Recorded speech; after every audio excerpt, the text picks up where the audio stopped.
Gua te karo ni mugure ba queen kono mas re ni ko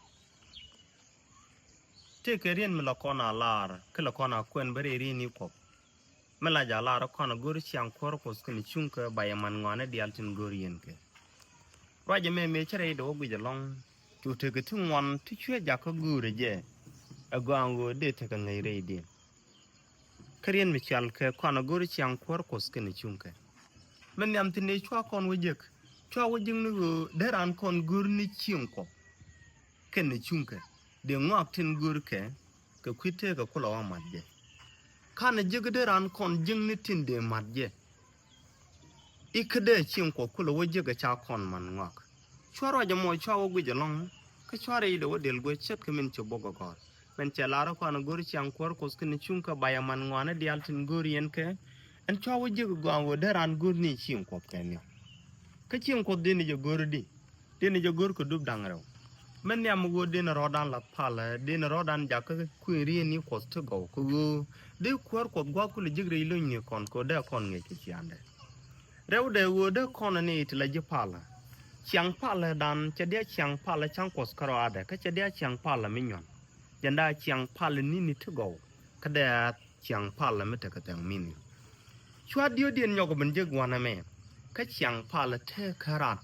wo mi to jidi ko nyala ta loy kami ji jro bore kuli di mut ko mele ko nyala ta loy chware udi ti je bore chiang te ka wo mi go ran chiang ko ko skene chunke ko de kula man ngwan di alen cha gore ri ni ko de ran kon go no ko mi che je de kula jien ko de ngwan tin cha ya la ka ku chiang te ka de ka kula wo je chwa ponyo me chwa je tin ben ngwan din tin ago mi chingere kwara ko chi go chingu ko chu bada go chingu kamela golpos kanata loide ni to wan ante chi ke chu ni je dum char kane jen ko te ka loidin chi jen gwa dan chama sa ya jalong ko kwi chinga te ka de dul ko dongwan chalat ka bukurnis anyam choka dio ko labes en well bakelin chana ju go gwan yen che janga je yen la balwa ko ska ching ye ko re idun kam yerandul ko zamo bo kodrama mo da ko lo ko general ro en kwa gwa mo wuje ga long ko chien kwara ko si wo kon lo ko wo chien ko re da de kon ko le chola gat ka en lu mi set kana mo de re ti de ka lat kon ko ku chien kwara ko de ni chu chon ka de ni chu re kwara ko men de dien ago chien kwara ko be ni jen ko be ben pin nyal ka bana je benen tame e che dia jenno dunu de kon chinka chiang chinka masai chet ke me chalarne agoni diala larne ka biko lolane le twan ti lan ke le te kon te chalat ename emi shikre so kon ya ke je ko mi cha kon tere korkos dini chinka chiangan gor ko chi kon de chinga chiangan goro men jaktin men la bakelin ago mi chi benre kwan yi chu ko gor je bi chinga chiangan gor ko da ago bi chiang te ko dume waliu mi cheng jin wed me dan ala na da nag jin wed mu gwan kur chibil ngor la dol chiengat ka chibil ngor la dol chiengu chibil ngor la chek chieng nyungu jin bi chieng ala donkos mera rode ku chi chiang korokos che chobre te kado bini dial cholo men ko ka bi ka chol na gat kana bad jin chorode bi chol dol chiengu ajara jame goro de lar yeto biata kama male nere yendial yenetin siang re kwero ko ene tin charo din gwir ko balat re ni ne tin chukot ka kamke chaga benyal keret kel garwar mugone baga chumne diana la jingaza tin pal ka kwerno kot ka shanka na war eno ko an gur ni siang kwero kot kene shunka en gur siang kwero kot kene shunka jan chielan mudung tiet ke jan chieroin medelane je wichar bang jen gur siang te karan ko siang te karan mila krishin gore je bi siang shu ka jan bokon gore siang kwaro kot kene shunka mi yo gore siang kwaro kot kene shunka jin chibla ga kana tin gore ko kwere re community ka ko kot be kwero bere la kala jan ka gwadin chi kwero kot chi je kene shunka ka kwero kot kene shunka darana gore ko do meninde jan chi de gore chet ke men daran dor gore ko bom point de dar nyenga natin gore no bloy du bi kam kot kabiri den ci ko dalar bi lok bu ko nyal kana fin bi lam niam du re ka nyin ku dial tin gori wo bitalat ana me eriet kel mu bumbum la poñ mi tega long mu gore kone dial la jinga da ban ro dan loy pin niam ko ka ban ko jugu dini jire ngwana dial bu kwar ko ken shungu kul bare dan shung wo peli chondu peli radien ko ci bay bolo gore mu yen ko niam go no ray da la ba jikko ara pañ ka bu toge jakalor ci bi dier kane dial tin gor ko nyin ken ga bom poñ gwaden ko ngok tin rodu nan ko jintu kwar ko re te kedu tumno rodu ko la muñ mi tek ci min ja gor ko bay bul jirom ci ko waraw an wo to ko la muñ ti tek tirel ko rodien min la do pala yenu kunun tok ka be ci nogan kwar no ko ana me rami ci siang kwar ko gene ci wo jek ci rodu simit pin ko da ko do ko let ke tin go loy de ke tin go loy du ke ci kanu ben bang makin rodu to ko tumno rodu ko bu kwar ko kul lere te kadu ne dialan gor ko ngoko bom point den ci bay bolo lare ken mi ci ko woyere la kan jojo ci de tipay chak ka gwa den gor ji dueri nyin kien ga bom point den la kon nyin ji chung ñaar yalla ka ngot kan te kenen ne ma balat karami ci kwar ko gene chunga lare te kade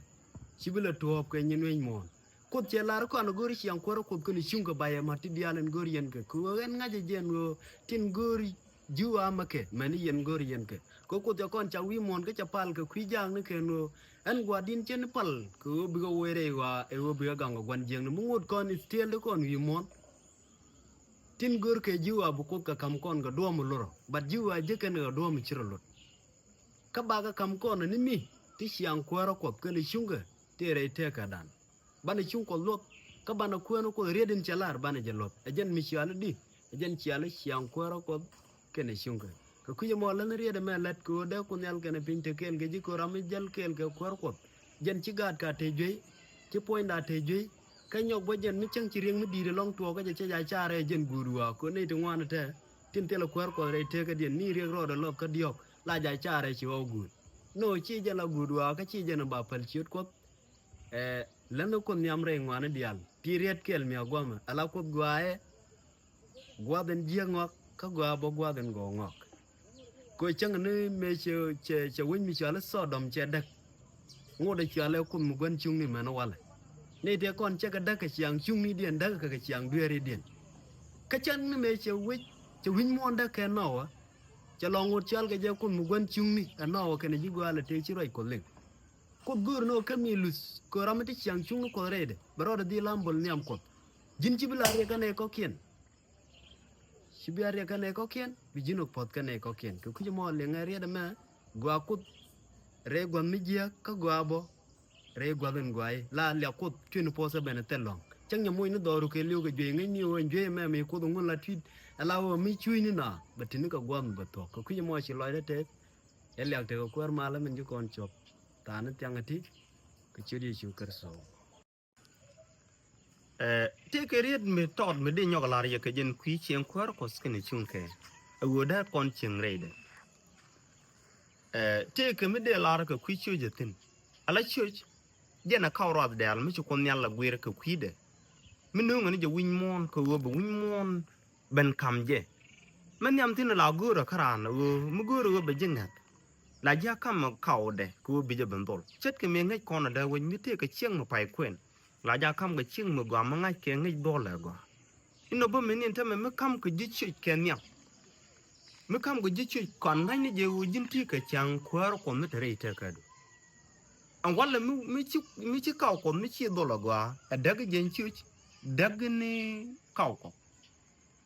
de ra ja me lat kon ko mi ci chang kwar ko skene chung ke mi ci je a wo bi ching ko bi je dilio bi chi ko bi je dilio tel mi bi to mi bi tre chi je na mo ko yin ti re chi ng chung no ko kan bu mi chat kana mo a je ne de la ye ko kwi chi je ko chi a ka ura de ta ta ma ya ko kwira mu gur ko ka chiang chung no ko min gur ko na da kon la ala chi lo ko ci bible la re nyala kom kwara ko kapinya chek chung ni ka tala luang madara na la da ko rong raide no cho meng ne re loiran rieda ma akulo ka ne dial la kor lo ka nat ka chang ko ngi ni je nin dial go ko tin ka nin dial ka chang no ko ko she jin chalar bu ko chang re de e jin milar je jin nga ga bi dung na nen ene mi sha ba ga la je lat chungut ko ton ngi ni je wo she chi lo ko den cha biel chi go de na ro na ga na me lo da chwa batin no ti kon ke tiem ne chia du nun biel chia moy flower nga je yen bat ko gor no she je chia biel ka ngan te re de to te la she jem to ba nang chang ko ro ko mu ben che che dun menang ko te ke good building bat be ye benang ko nga je men te loy ni kun yen lu yen ne ki chang chung ne do guri na ka gwade chwa ga gi na re ni dial mi jira mti chang chung no ko re te ka de ko chang chung no ko bi diel dwal ka der ko ye ko re ram la ran ko chere che jue de dan ko jue mi che nyor na la ro dai chung men ye ko bo mi cha der la de ram la ran ko la je na re ran bu ku lo do ke joy de dong ti mi te tin ke chang chung no ko che je re do ro de ko ku mo mi jira mi ling ro je ma ka che to re te ka du ku ri fen lo ni ko jong no ko lo du kai ka ke che di su kar so ye ko men yam tin wo jen da ko santi sin ne me ta ka dak cha per kana santi sin ko ne ti te de wi mo